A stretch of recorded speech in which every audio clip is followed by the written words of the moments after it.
क्या हुआ जब कैरन पोलार्ड ने जसप्रीत बुमराह को कैच करने से रोक दिया। उसके बाद एम्पायर ने जो किया सो किया, लेकिन रोहित शर्मा ने सिर्फ कैरन पोलार्ड पे नहीं बल्कि उनकी पूरी टीम पर एक ऐसा कहर बरसाया जो कि वेस्ट इंडीज वालों के लिए किसी बुरे सपने से कम नहीं था।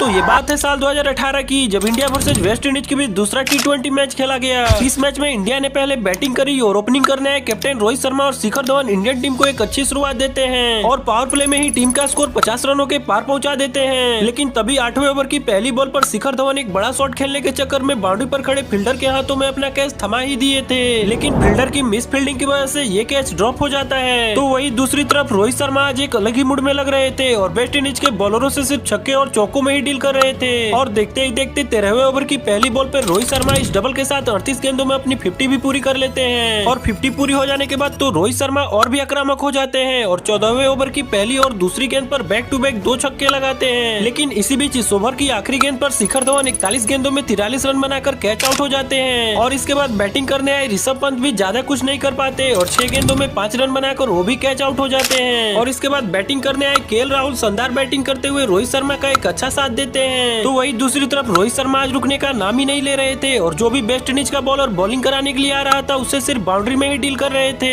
और देखते ही देखते 20वें ओवर की तीसरी गेंद पर रोहित शर्मा लेग साइड की ओर एक चौका मारकर सिर्फ 58 गेंदों में ही अपनी सेंचुरी भी पूरी कर लेते हैं। और आखिर में रोहित शर्मा के 61 गेंदों में नॉट आउट 111 रनों की मदद से इंडियन टीम पूरे 20 ओवर के बाद 195 रन तक पहुंच पाती है और वेस्ट इंडीज टीम को 196 रनों का टारगेट देती है। इस टारगेट को चेस करने आए वेस्ट इंडीज के प्लेयर शाई होप पहले ही ओवर में 6 मारकर अपने और अपनी टीम की शुरुआत करते हैं, लेकिन दूसरे ही ओवर में खलील अहमद शाई होप को सीधा क्लीन बोल्ड आउट करके पवेलियन भेज देते हैं। और इसके बाद बैटिंग करने आए ड्वेन ब्रेवो सिमरन हिटमायर के साथ मिलकर पार्टनरशिप बना ही रहे थे, लेकिन तभी 6वें ओवर की दूसरी गेंद पर सिमरन हिटमायर एक बड़ा शॉट खेलने के चक्कर में 15 रन बनाकर कैच आउट हो जाते हैं। और इसके बाद तो मानो वेस्ट इंडीज की टीम पूरी तरीके से कोलैप्स कर गई हो, क्योंकि जो भी बैट्समैन बैटिंग करने आ रहा था वो सीधा आउट होकर पवेलियन ही जा रहा था। लेकिन तभी 11वें ओवर कराने आए जसप्रीत बुमराह के साथ कुछ ऐसा हुआ जो कि नहीं होना चाहिए था, क्योंकि 11वें ओवर की चौथी बॉल पर पोलार्ड शॉट को कुछ ज्यादा ही ऊपर मार देते हैं और जब बुमराह इस कैच को पकड़ने के लिए जाते हैं तो पोलार्ड जानबूझकर बुमराह के बीच में आकर कैच करने से रोकते हुए नजर आते हैं। लेकिन जैसे तैसे करके बुमराह इस कैच को पकड़ लेते हैं और पोलार्ड को पवेलियन भेज देते हैं और उसके बाद तो वेस्ट इंडीज टीम के एक एक करके विकेट गिरने लगते हैं, जहां 14वें ओवर में वेस्ट इंडीज की बैक टू बैक 2 विकेटें गिरती है। तो वही 19वें ओवर में 8वीं विकेट और 20वें ओवर में 9वीं विकेट भी गिर जाती है और इस तरह से वेस्ट इंडीज की टीम पूरे 20 ओवर में 124 रन ही बना पाती है और इंडिया इस मैच को 71 रनों के बड़े अंतराल से जीत जाता है। लाइक और सब्सक्राइब जरूर कर देना।